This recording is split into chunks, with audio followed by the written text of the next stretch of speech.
Vamos inclinar nossas frontes para orar ao Senhor. Pai que estás no céu, te agradecemos hoje, pois a graça de Deus é maior que nossas necessidades. Não importa quanto fracassamos em nossas vidas, não importa quão grande a dor, a tristeza ou desilusão que tivemos, não importa quais os hábitos que nos aprisionaram e nos jogaram para baixo, a graça de Deus é maior. Te louvamos por isto esta noite. Em nome de Jesus, amém. O assunto desta noite é o começo do fim. A mais longa e mais incrível profecia bíblica. Era bem cedo de manhã, na cidade de Filadélfia. O sol estava começando a nascer.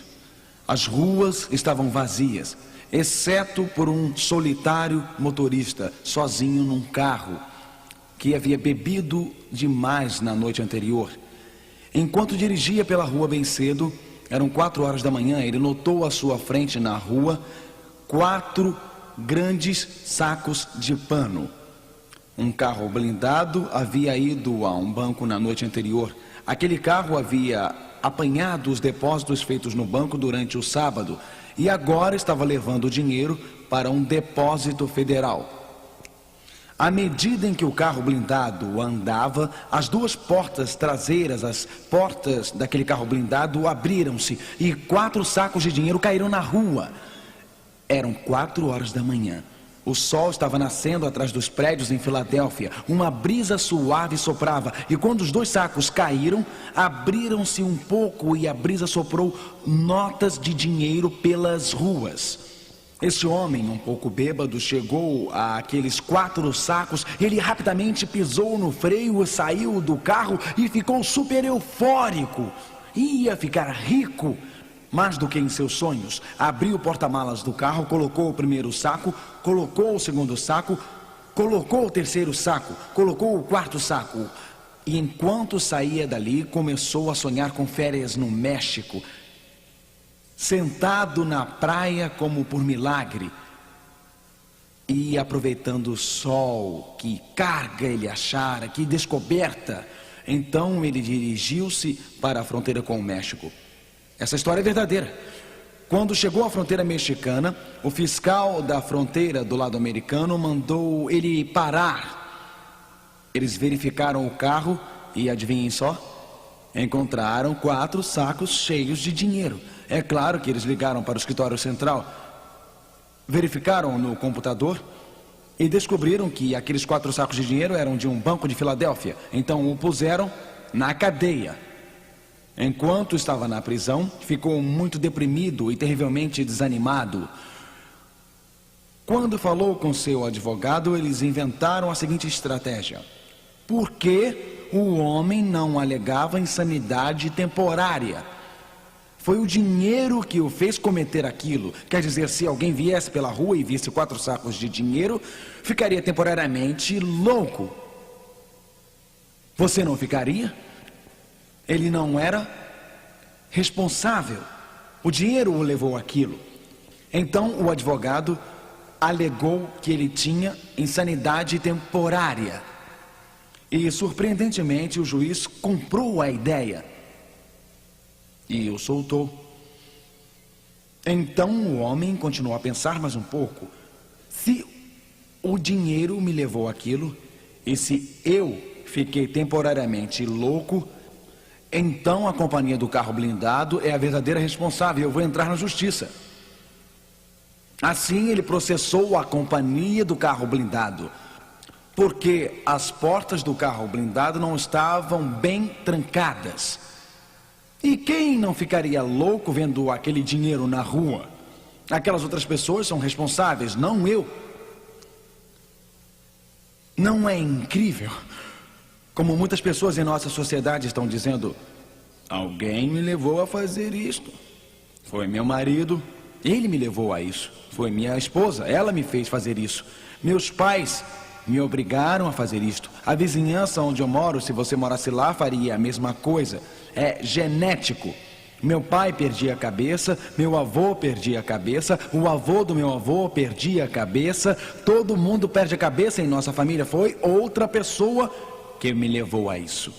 Os tribunais desta terra também, sabe, os tribunais também cometem erros, não? Às vezes pessoas vão para a cadeia e às vezes os culpados ficam livres. Eles me obrigaram a isto, alguém me levou a fazê-lo. Os inocentes vão para a prisão, os culpados ficam livres. Haverá um julgamento perfeito algum dia? Será que existirá um julgamento que lida com nossas ações e responsabilidades? Há um julgamento que será correto e justo. Um dos temas centrais nos livros de Daniel e Apocalipse é o tema da responsabilidade, o tema da responsabilidade moral. Na verdade, a Bíblia chama homens e mulheres que respondam por suas ações nesta geração.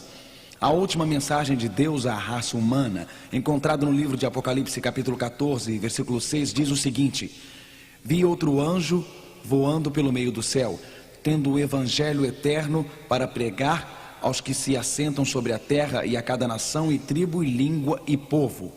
Aqui está uma mensagem para todas as nações, todas as tribos, línguas e povos. Aqui está uma mensagem internacional para todo o mundo. Esta mensagem, leiam comigo por favor: temei a Deus e dai-lhe glória, pois é chegada a hora do seu juízo. Apocalipse 14, versículo 7. Pois é chegada a hora do seu juízo.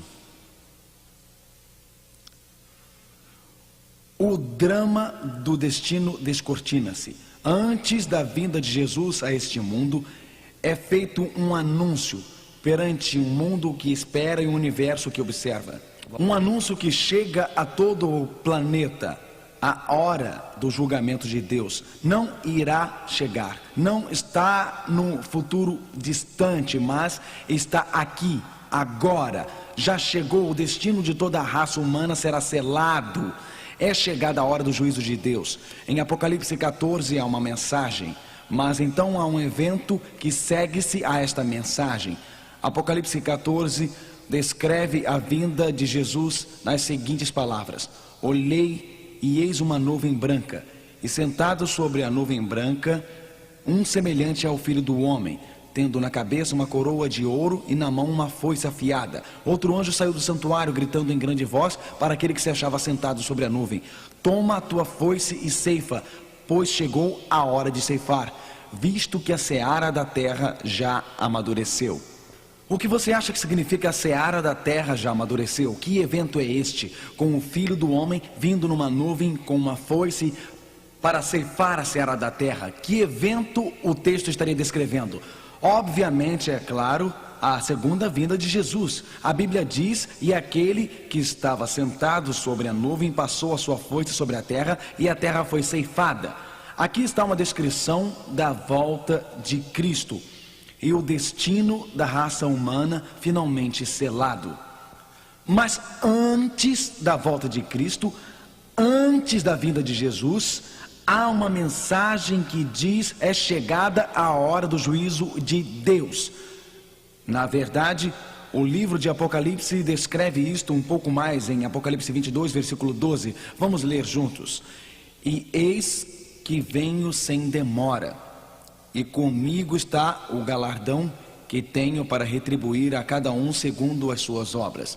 Se Jesus vem para dar recompensas, deve haver um julgamento antes da sua volta, para determinar quem recebe estas recompensas. A Bíblia diz: trago o galardão que tenho para retribuir. Então deve haver um julgamento para determinar quem receberá este prêmio quando Jesus vier. A Bíblia volta a este assunto do juízo vez após vez. Volta a este assunto do juízo, mas qual o significado deste julgamento? Deus não sabe quem está salvo e quem não está? Ele não sabe de tudo? Por que é necessário que ocorra um julgamento antes da vinda de Jesus? Há uma controvérsia no universo. Lembram-se que estudamos sobre o que um anjo rebelde, um anjo que Deus criou perfeito, um anjo que Deus criou com fascinante brilho, que este anjo rebelou-se contra Deus, este anjo disse Deus é injusto, este anjo disse Deus é parcial, este anjo disse que Deus quer tirar nossa felicidade e não dá-la a nós. Este anjo diz que Deus não está fazendo tudo que pode para nos salvar e nos redimir. Este anjo diz que Deus é parcial, que ele beneficia alguns. O julgamento que a Bíblia descreve revela o grande amor de Deus, revela que Deus fez tudo o que podia para salvar cada ser humano na terra, e os homens e mulheres que estão perdidos o estão por causa das escolhas que fizeram. Homens e mulheres estão perdidos por causa das decisões que tomaram. Homens e mulheres estão perdidos porque deram as costas a este amor, rejeitam a misericórdia. O julgamento revela, antes da vinda de Cristo, que Deus fez tudo o que podia para salvar cada ser humano. Deus envia seu Espírito à sua mente. Deus revela a você em seu coração que algumas coisas são erradas. Ele o convence do pecado. Deus o leva à sua palavra. Deus envia um folheto à sua porta. Você vê um comercial na televisão, você vê um outdoor, um amigo convida você, você vem a uma reunião como esta. Deus está trabalhando de milhões de maneiras, não de 10 maneiras. Não de 2 maneiras para nos salvar. E o julgamento revela que aqueles que estiverem perdidos, aqueles que forem finalmente destruídos, aqueles que finalmente forem banidos eternamente da presença de Deus, se estiverem perdidos, não estarão porque Deus não tentou alcançá-los. Estarão perdidos por causa de suas escolhas. Mas a Bíblia diz, importa que todos nós, note a universalidade disto, importa que todos nós compareçamos perante o tribunal de Cristo, para que cada um receba segundo o bem ou o mal que tiver feito por meio do corpo. 2 Coríntios 5, versículo 10. Todos precisamos comparecer, você e eu.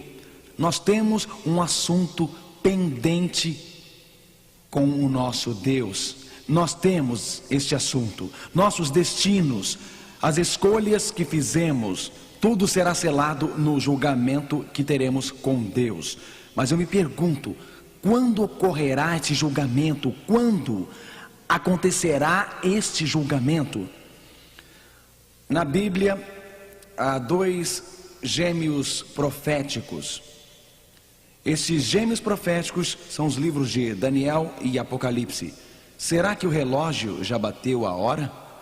Será que estamos vivendo no tempo do julgamento? Será que os destinos de toda a raça humana, aqueles que morreram em tempos passados, estão sendo selados agora? Será que nossas escolhas de hoje estão selando o nosso destino eterno agora? O livro de Apocalipse anuncia, para antes da vinda de Cristo, que é chegada a hora de seu juízo. Mas o Apocalipse não nos revela quando esse julgamento começa. Não, a Bíblia não profetizou quando Cristo virá. Mas a Bíblia profetizou uma data quando o julgamento de Deus começaria no céu antes de sua vinda. Na verdade, o livro de Daniel e o livro do Apocalipse devem ser estudados juntos. Apocalipse diz é chegada a hora de seu juízo, mas Daniel nos ajuda a saber quando isto se cumpre. Será que estamos vivendo agora um momento especial da história da terra? Será que estamos vivendo no que a Bíblia chama de hora do juízo? Noé pregou durante 120 anos e então veio o dilúvio, mas o julgamento ficou suspenso sobre a raça humana. O livro de Daniel diz isso. Daniel 12, versículo 14, tu, porém, Daniel, encerra as palavras e sela o livro. Ou seja, Daniel deveria selar este livro profético até que época? Até o que, pessoal? Até que tempo? Até o tempo do fim. Muitos o esquadrinharão e o saber se multiplicará. O conhecimento geral no mundo certamente se multiplicou, mas logo antes do fim dos tempos, o conhecimento das profecias aumentaria. Ao vir a estas reuniões, você está vivendo o cumprimento desta profecia. Deus revela a esta geração o conhecimento de Daniel, o conhecimento do Apocalipse, que outras gerações não puderam entender ou compreender. Então, de fato, o conhecimento sobre as profecias de Daniel está se multiplicando. Mas espere, o que dizer deste juízo? É chegada a hora de seu juízo. Onde este julgamento, onde aconteceria o juízo final? Venha comigo ao centro cósmico do universo. Venha comigo e aproxime-se do trono de Deus. A Bíblia diz: um rio de fogo manava e saía diante dele. Milhares de milhares o serviam. Então a Bíblia continua: e miríades de miríades estavam diante dele. Este deve ser um evento magnífico. Deve ser um evento fantástico. Deve ser um evento que prende a atenção do universo inteiro. Pensem quão importante, em quão vital é este evento, um evento de significado esmagador na sala real do universo. 10.000 vezes 10.000 anjos estão ao redor do trono de Deus. E a Bíblia diz que o tribunal celestial assentou-se. A suprema corte do universo assenta-se. Isto é o julgamento. Isto sela os destinos de toda a raça humana. E abriram-se os livros. Quando ocorreria este julgamento? Ocorre no céu. Daniel 7 não nos diz a época em que começa. Bem, vejamos Daniel 8. Quando seriam todas as pendências acertadas no céu? Quando seria o santuário celestial purificado de todos os pecados do planeta? Quando seria a poluição do pecado erradicada de todo o universo? A Bíblia diz em Daniel 8, versículo 14: e ele me disse... Gostariam de ler comigo, por favor? Até 2.300 tardes e manhãs, e o santuário será purificado. Ele diz 2.300 dias, e então o santuário será purificado. Já passaram-se bem mais do que 2.300 dias desde o tempo de Daniel. Gostaria de saber o que significa. Está falando sobre o julgamento, falando de purificação, está falando da erradicação final do pecado. Algumas traduções da Bíblia dizem o santuário será restaurado. Alguns dizem o santuário será colocado em seu lugar de direito. Em outras palavras, ao final dos 2.300 dias proféticos, Deus resolveria todos os eventos do universo. O nome de Deus seria honrado. O caráter de Deus seria vindicado. Deus revelaria perante todo o universo que Satanás está errado. Revelaria perante todo o universo o seu amor, sua misericórdia. E no julgamento, os seres humanos seriam a evidência de que Deus é justo, evidência de que Deus é amor, evidência de que Deus fez tudo o que podia para salvar cada ser humano. Em cada vida que viesse perante o tribunal de Deus, seria demonstrado que nada mais poderia ter sido feito para salvar aquela pessoa, que Deus fez tudo o que era possível para salvar aquela pessoa. Ao final dos 2.300 dias proféticos, em seu julgamento, o próprio Deus revelaria que as pessoas que se perderam-se por suas próprias ações, suas escolhas e suas decisões. O que é a purificação do templo? O que isso significa? O que significou para Daniel quando ele ouviu aquela expressão? Daniel era judeu. O que a experiência de purificação do santuário significava para Daniel? Para nós soa um pouco estranho.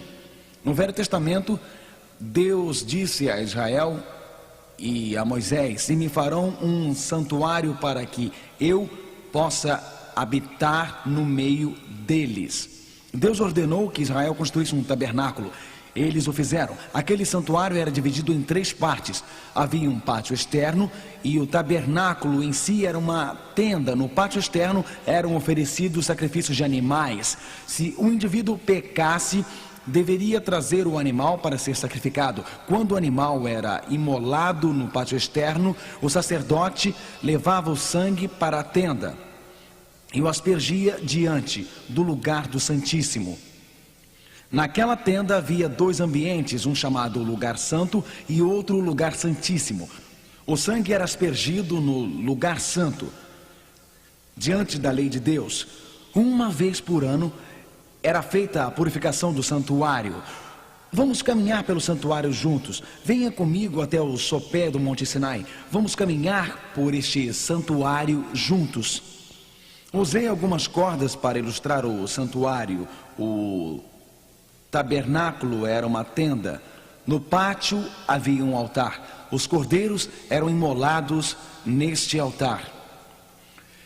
Se o indivíduo pecasse, traria seu cordeiro para o lado do altar. O pecador pegaria sua faca e a enterraria bem no meio do coração do cordeiro. O sangue que jorrava representava o sangue de Jesus que verteu. O cordeiro então seria tomado e colocado em cima do altar. A maior parte do seu corpo era queimada e seu sangue escorria pelo altar. Parte deste sangue era então levado ao tabernáculo. No caminho para o tabernáculo, o sacerdote passava pela pia, onde lavava suas mãos. Então o sacerdote entrava no tabernáculo e, ao entrar neste tabernáculo, o santuário em forma de tenda, havia um candelabro. Aquele candelabro representava Jesus Cristo como a luz de nossas vidas, que ilumina toda a escuridão. Além do candelabro, havia uma mesa onde ficavam os pães da proposição. Representava Cristo, o pão da vida, aquele que alimenta a nossa vida. Então havia um altar de incenso, que representa a maravilhosa vida perfeita de Cristo em sua justiça subindo ao céu. Quando alguém pecava, o sangue era aspergido aos chifres daquele altar. No outro cômodo ficava a arca do concerto e a lei de Deus. Uma vez por ano, o sacerdote judeu entrava neste lugar. Ele levantava as mãos perante a lei de Deus para purificar Israel de todos os seus pecados. Este era o dia do julgamento final. Todo o povo de Israel reunia-se ao redor do tabernáculo para confessar seus pecados. Portanto, uma vez por ano, o sumo sacerdote judeu tinha trabalho especial a realizar. Ao final do ciclo religioso do ano judeu, que era chamado purificação do templo. O que a purificação do santuário simbolizava para os judeus? A purificação do santuário era o dia do julgamento para Israel. E como acontecia no fim de seu ciclo religioso, representava o julgamento final da raça humana. Sendo assim, quando Daniel disse: até 2.300 dias e o santuário será purificado, estava falando de um santuário no céu. Estava falando de um julgamento no universo para purificar a terra do pecado. Estava falando do selamento final dos destinos da humanidade. Quando começou o julgamento, estamos vivendo um momento do juízo? Daniel 8, versículo 14 diz: ele me disse: até 2.300 tardes e manhãs e o santuário será purificado. Será que o relógio já soou? Estes 2.300 dias já se passaram? A que época se aplicaria este período de tempo? Daniel 8, versículo 17. Por favor, ajude-me a ler. Gabriel está explicando e diz: entende, filho do homem, pois esta visão se refere ao tempo do fim. Estes 2.300 dias, a purificação do santuário, refere-se ao julgamento em que período da história? Que período? O tempo do fim. Você pode dizer: eu não entendo isto muito bem. Bom, esta chave profética vai ajudá-lo. A Bíblia sempre explica a si mesma. Como poderia 2.300 dias do tempo de Daniel durar até o tempo do fim? Dá um pouco mais do que 6 anos. Eis que a Bíblia diz em Ezequiel 4:7: cada dia por um ano. Números 14 e 34 diz: cada dia representando um ano na profecia bíblica. Bem, não é toda vez que você lê a palavra dia na Bíblia que ela representa um ano. Quando a Bíblia diz que Deus criou o mundo em 6 dias e descansou no 7º, estes são dias literais. Mas na profecia temos um simbolismo profético em Daniel e Apocalipse. Um dia profético é igual a um ano literal. Na profecia bíblica, 2.300 dias proféticos são 2.300 anos, o que? Literais. Portanto, de algum momento na época de Daniel, passando-se vários séculos, chegaríamos ao final dos 2.300 anos, que não seriam a data da volta de Cristo, mas a data quando começaria o julgamento no céu, quando Deus acertaria os destinos de toda a raça humana, quando as decisões tomadas por cada pessoa enquanto eram vivas, quando suas vidas seriam apresentadas a Deus no juízo. Você diz, pastor, quando isto começou? Ao ler Daniel 8, você chega ao fim. Daniel diz, eu, Daniel, desmaiei e estive enfermo alguns dias. Alguém vai dizer, Marcos, isso é um pouco difícil de entender. Bem, ninguém na plateia aqui de Orlando desmaiou ainda, mas Daniel desmaiou, a Bíblia diz isso.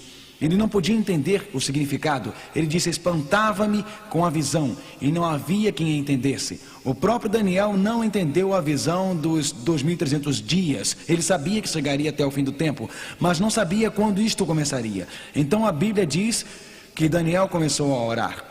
Daniel, em Daniel 8, não conseguiu entender a visão, mas mais tarde o anjo Gabriel desceu do céu em Daniel capítulo 9 para explicar a visão. Falava eu ainda na oração quando o homem Gabriel, que eu tinha observado na minha visão ao princípio. Qual foi a visão do princípio? Os 2.300 dias após os quais começava o juízo e o tempo do fim. Falava ainda na oração quando o homem Gabriel, que eu tinha observado na minha visão ao princípio, veio rapidamente voando e disse, Daniel, agora saí para fazer-te entender o sentido. O anjo Gabriel então veio do céu e disse, Daniel, você desmaiou, você não entendeu a visão, mas eu vim para lhe explicar a visão. Vou lhe explicar sobre o tempo do fim, quando Cristo virá pela segunda vez.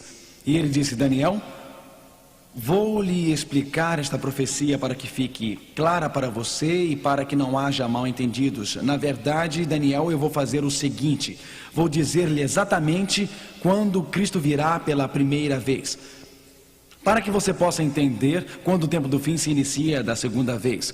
Os judeus tinham um ditado que dizia, amaldiçoado seja o dedo na mão, no braço do homem que vê o Messias, em Daniel capítulo 9. O que vocês estão para ver, senhoras e senhores, é a mais incrível profecia da Bíblia. Na verdade, esta única profecia levou milhares de céticos a tornarem-se cristãos e milhares de infiéis a lerem a Bíblia. Esta profecia é tão espantosa, tão estarrecedora, é incrível porque, na verdade, descreve nos dias de Daniel o momento da primeira vinda de Jesus e eventos que aconteceriam na vinda de Cristo. Depois continua dali até o tempo do fim.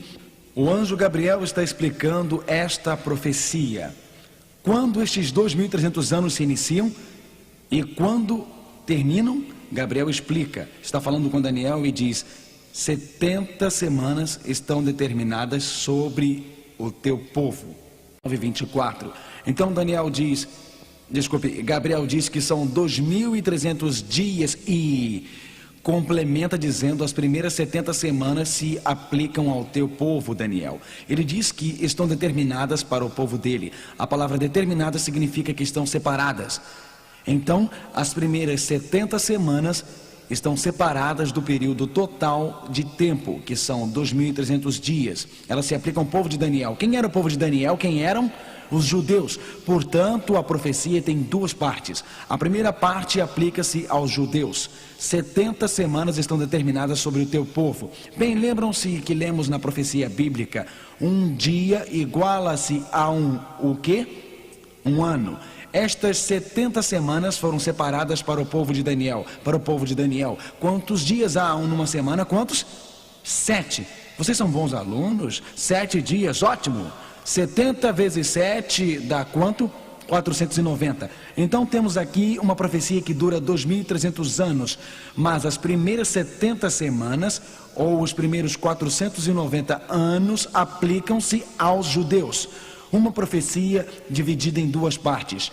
2.300 dias. As primeiras 70 semanas, ou os primeiros 490 anos, aplicam-se aos judeus.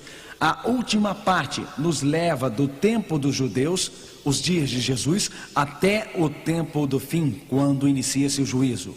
Notem quão precisa é esta profecia. Vamos começar com a primeira parte, que fala sobre a primeira vinda de Jesus e fala dos dias de Daniel. Depois falaremos sobre a segunda parte que fala da segunda vinda de Jesus. Sabe e entende. Diz a profecia, faça o quê? Saiba o quê? Entende. Se Deus diz que devemos saber, é importante, amigos, é ou não? O que vocês acham? Se Deus diz que devemos entender, isso é importante? Deus diz o quê? Sabe e entende. Desde a saída da ordem para restaurar e para edificar Jerusalém, até ao ungido ao príncipe. Quem é este? Quem é? Jesus. Isso. 7 semanas e 62 semanas, ou seja, 69 semanas. Notem, Deus diz, sabe e entende. Desde a saída da ordem para restaurar e para edificar Jerusalém, nos dias de Daniel, Jerusalém estava em ruínas. Nos dias de Daniel, os babilônios haviam atacado e destruído Jerusalém. Os medos persas logo iriam permitir que os israelitas voltassem para reconstruí-la. Então o anjo Gabriel diz a Daniel: Daniel, aqui será o ponto de partida, aqui inicia-se a profecia. Este é o ponto inicial, quando for emitido um decreto para a construção dos muros de Jerusalém. Daquela data, daquele decreto até a vinda do Messias, serão 69 semanas proféticas. E continua, as praças e ruas reedificarão, mas em tempos angustiosos. Daniel 9, verso 25. Vamos tentar entender isto. Ezequiel 4, versículo 6 é a nossa chave. Cada dia por um ano. Assim, 69 semanas vezes 7 dias em cada semana dá o quê? Dá 483 dias, ou o quê? Anos. Vamos citar nosso texto novamente. Sabe e entende. Desde a saída da ordem para restaurar e para edificar Jerusalém até ungido ao príncipe serão 69 semanas, ou 483 anos. A Bíblia nos dá algo específico. Do decreto para restaurar Jerusalém até o ungido. O que significa a palavra ungido? Significa Messias. Seriam então 483 anos, de acordo com Esdras, capítulo 7, versículo 13. O decreto para restaurar e reconstruir Jerusalém foi emitido em 457 a.C. Esta é uma data concreta na história. Bem, houve mais de um decreto, vários decretos foram emitidos, mas este decreto permitiu que Israel voltasse para adorar, como disse a Bíblia. Se começarmos com o decreto para restaurar e construir Jerusalém em 457 a.C. e avançarmos 483 anos no tempo, isto nos levaria ao ungido, ao príncipe. Mas a mudança de antes de Cristo para o ano Domini pode ficar um pouco confusa.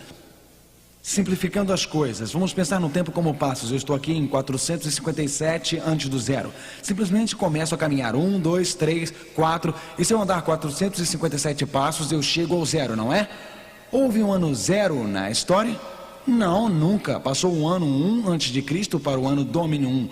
Não ano zero, me leve ao ano Domini 1, mas não quero andar 457, quero completar 483 passos, que são 26 anos a mais que 457.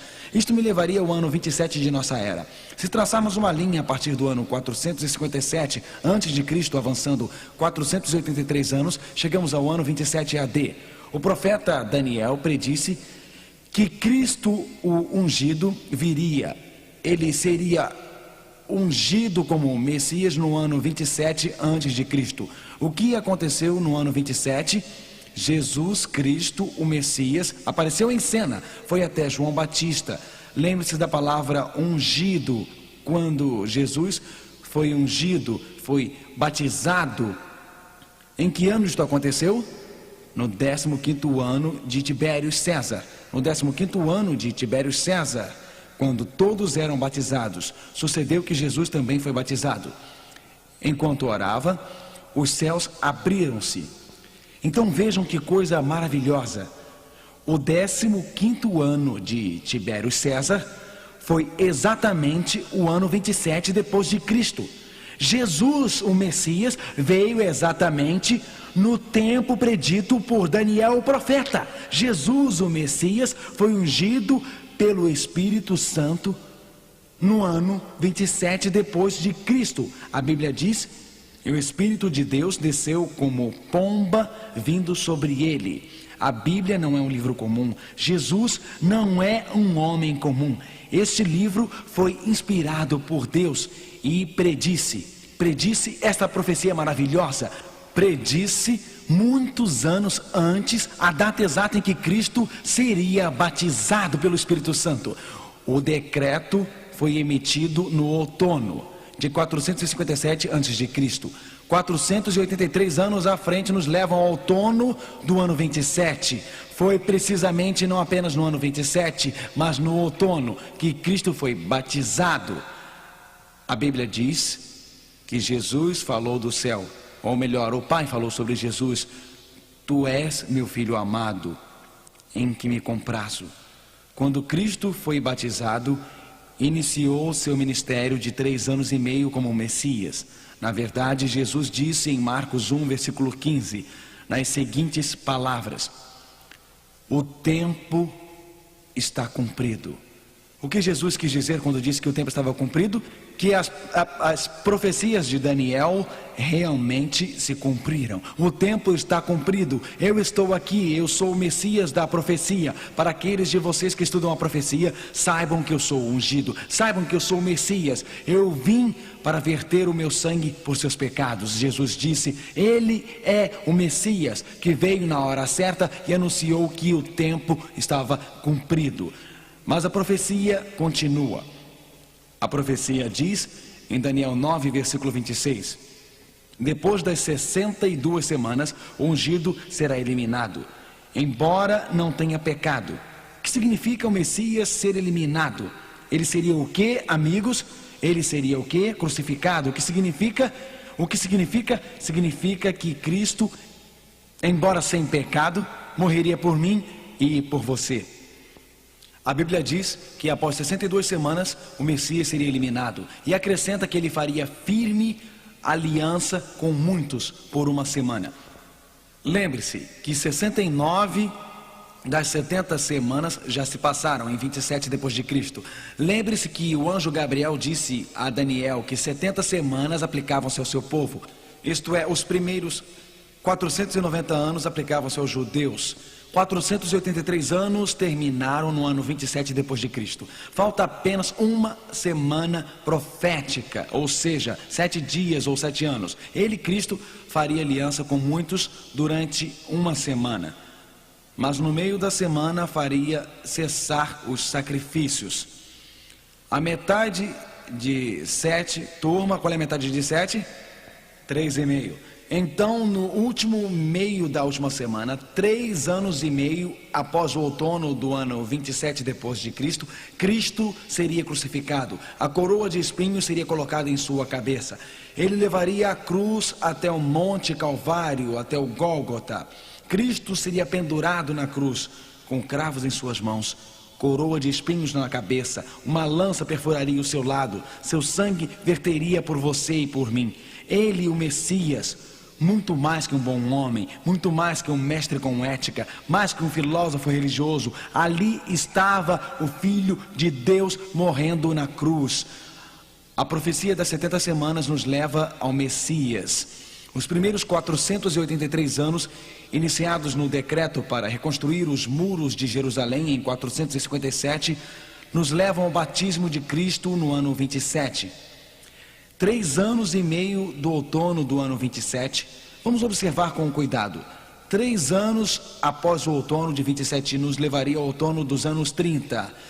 Mas não quero avançar 3 anos, eu quero avançar 3 anos e meio, porque a Bíblia diz, no meio daquela última semana, ou metade de 7, a Bíblia diz: 3 anos e meio do ano 27, o Messias iria ser crucificado ou eliminado. 3 anos me levariam ao outono do ano 30, mais 6 meses me levariam à primavera do ano 31.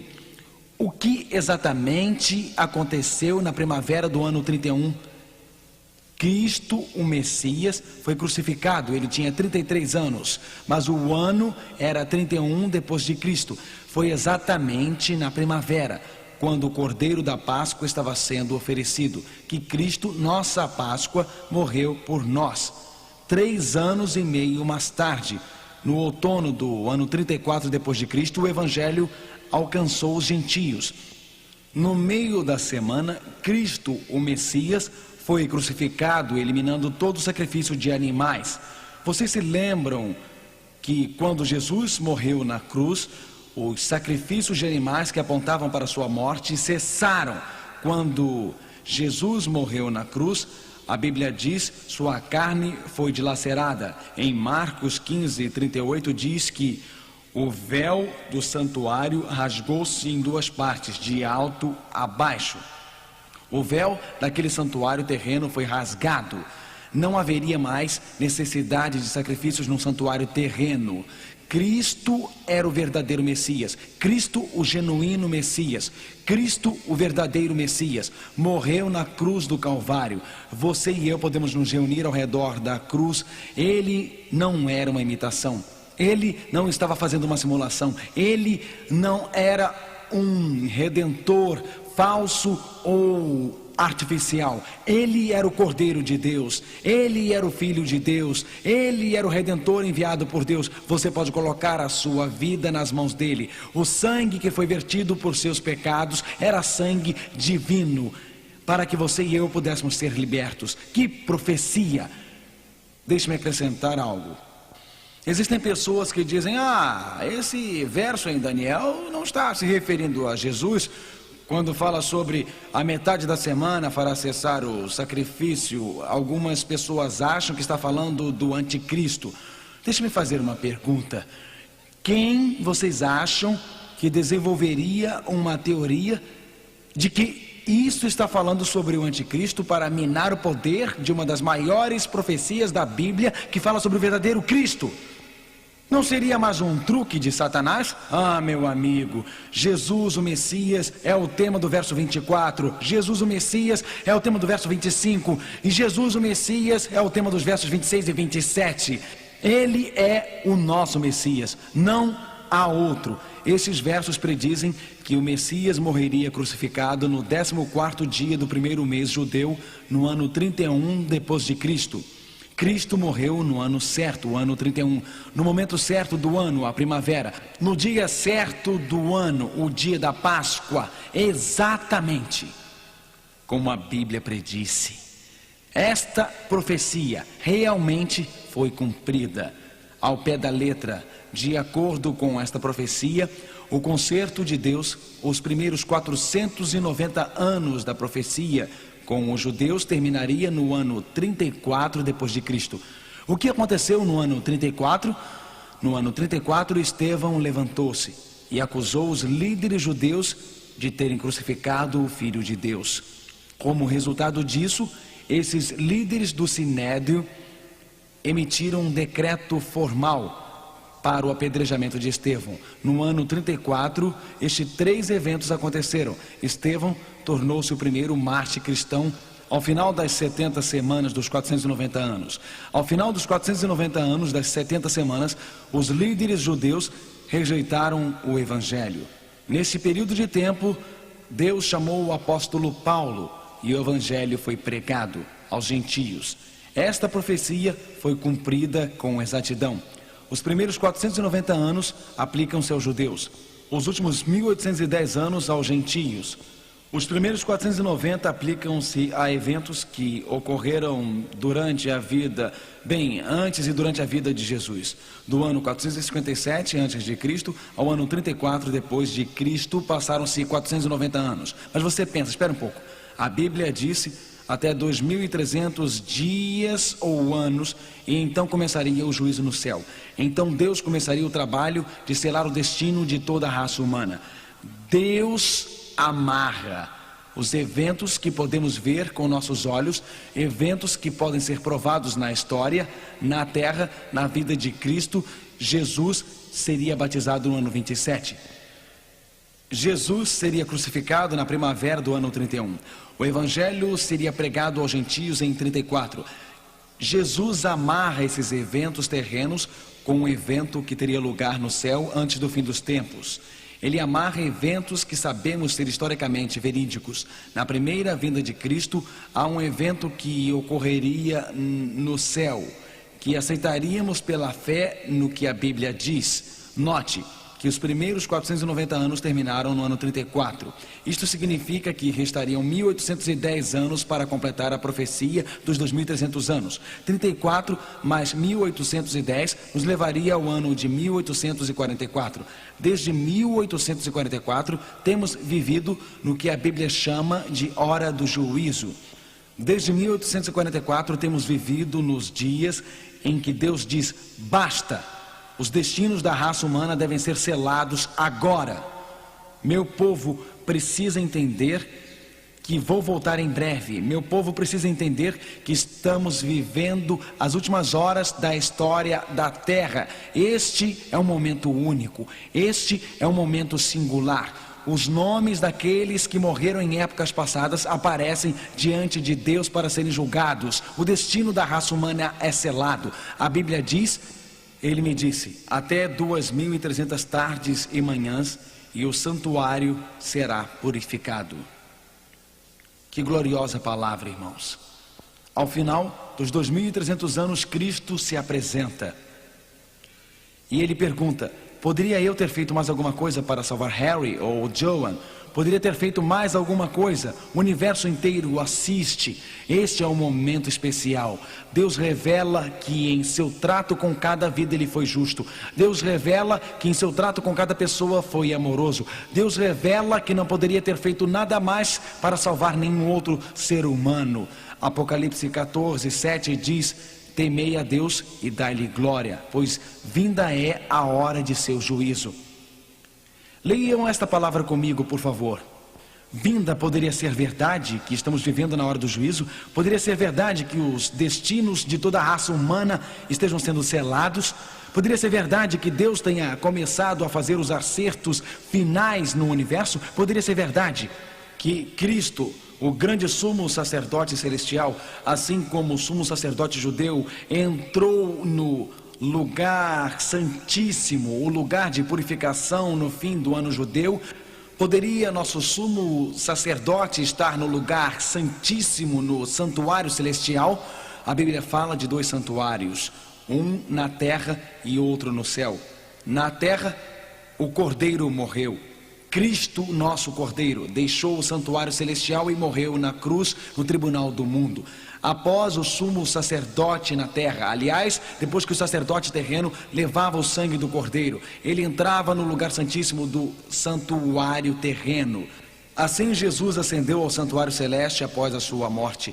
No último dia no final de um ciclo religioso, o fim do ano judeu, o sumo sacerdote fazia o serviço ligado ao julgamento. Então Jesus, no fim dos tempos, iniciou a obra especial do julgamento. Desde 1844 temos vivido no que a Bíblia chama de hora do juízo. Mas você diz: espere um momento, isto foi há 150 anos atrás. Como poderíamos estar há 150 anos vivendo a hora do juízo? A Bíblia diz que não sabemos o dia do fim, mas a Bíblia também diz que podemos saber o tempo do fim. Isto é, o período que é chamado tempo do fim ou juízo. A areia da ampulheta está quase no fim. É uma questão somente de segundos até o fim. Lembrem-se, nos dias de Noé, o que a Bíblia diz sobre os tempos de Noé. Diz que pregou durante 120 anos. Durante 120 anos Noé disse: o juízo de Deus cairá sobre a terra. Por que 120 anos? Porque Deus é tão misericordioso que antes deste mundo ser destruído pela água, Ele queria que cada ser humano fosse alertado a respeito do cataclisma de água. Durante 120 anos, os juízos de Deus aguardaram. Durante 120 anos, o mundo viveu a hora do juízo antes do dilúvio. A população mundial é muito maior hoje. Então, Deus diz que estamos vivendo a hora do juízo no santuário celestial. O destino de toda a raça humana será decidido. As decisões que tomamos estão selando este destino.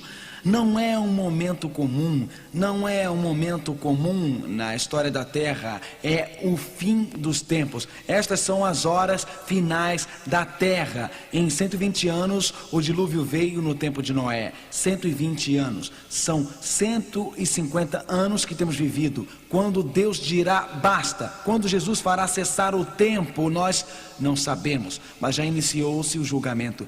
Jesus está chamando você e eu esta noite para selarmos o nosso destino. Ele está nos chamando de volta à cruz. A Bíblia diz em Hebreus 9, versículo 24, Jesus não está num santuário feito por mãos. Jesus não está esta noite num tabernáculo feito por mãos. Jesus está na presença de Deus por nós. Notem, Cristo não entrou no lugar santíssimo, entrou no próprio céu. E agora está diante da presença de Deus por nós. Onde está Jesus? Está diante do trono de Deus. Está lá para representar você. Está lá para representar a mim. Desde 1844 temos vivido a hora do juízo. O destino de cada ser humano está sendo decidido. Cristo logo, logo voltará. Mas perante o trono de Deus, você tem um amigo. Diante do trono de Deus você tem um advogado. Diante do trono de Deus você tem alguém que quer representá-lo quando chegar o momento de seu nome ser julgado. Cristo estará lá por você. Quando o seu nome aparecer diante da lei que você quebrou, se o permitir, Jesus o representará.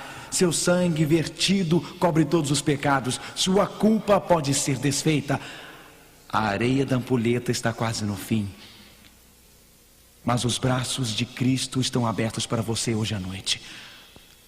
Muitos anos atrás, no campo do Kansas,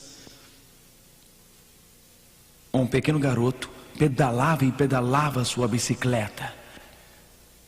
E enquanto ele pedalava,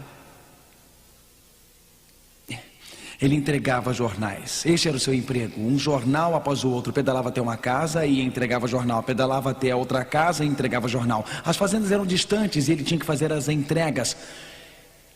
E à medida que este garotinho pedalava, sempre sonhava com a entrega dos jornais. Eu vou ganhar dinheiro suficiente para comprar um cão labrador. É isto que eu quero. Isto foi há muitos anos. Ele sabia que tinha que guardar $25. E assim continuava poupando o seu dinheiro. Um dia estava pedalando até uma fazenda. Lá havia um senhor sentado na varanda, balançando-se na cadeira. Havia uma placa e a placa dizia: cães labradores à venda. O coração do garotinho deu um salto. Ele largou a sua bicicleta e os jornais na estrada e correu até a casa e disse: Senhor, eu gostaria muito de dar uma olhada nos seus cães labradores. Eu posso dar uma olhada? Eu tenho dinheiro, Senhor. O homem assoviou e os cachorros vieram correndo. A mãe era uma cadela linda e os 5 filhotinhos de labrador eram maravilhosos, eram filhotinhos lindos. Então, alguns minutos depois, um filhote enlameado chegou correndo. E esta fêmeazinha havia nascido aleijada. Uma de suas pernas era torta, retorcida. O garoto perguntou ao fazendeiro: o que havia acontecido àquele filhote? Aquela cadela é aleijada. Eu vou ter que matá-la, livrar-me dela, suja, imunda e aleijada. O garoto disse: é esta mesma que eu quero esta. Eu lhe darei $25, Senhor. Eu lhe darei $25. Eu quero aquele filhote. O homem disse: você é maluco? Por que pagar 25 por aquela se pode ficar com um cão saudável? O garoto então levantou a sua calça e ao levantá-la deixou à mostra sinais que diziam tudo. Um aparelho de metal, correias de couro. O garoto tinha tido pólio, sua perna era aleijada. O garoto que mancava ao andar disse: Senhor, aquele filhote precisa de alguém que o entenda. Eu posso entendê-lo. Perante o trono de Deus, nas horas finais do julgamento da terra, eu preciso de alguém que me entenda. Se meu caso aparecer diante de Deus, eu estarei perdido por ser um pecador. Mas na hora do juízo, nos momentos finais da terra, eu preciso de alguém que entenda minhas tristezas, alguém que entenda minhas desilusões. Alguém que saiba onde eu nasci, alguém que conheça os momentos difíceis da minha vida, alguém que conheça a minha história, alguém que conhece a dor, alguém que veio e viveu de forma humana, alguém que enfrentou o Satanás no meu lugar, alguém que derrotou as tentações de Satanás, alguém que verteu o seu sangue por mim, alguém que é divino, alguém que apresenta-se diante de Deus no meu lugar. Jesus entende. Ele está na presença de Deus por nós. Na hora do juízo hoje, você pode ir até a Ele. Você pode reunir-se ao pé da cruz. Você pode reunir-se ao redor do santuário celestial, pois seu sangue foi vertido por você.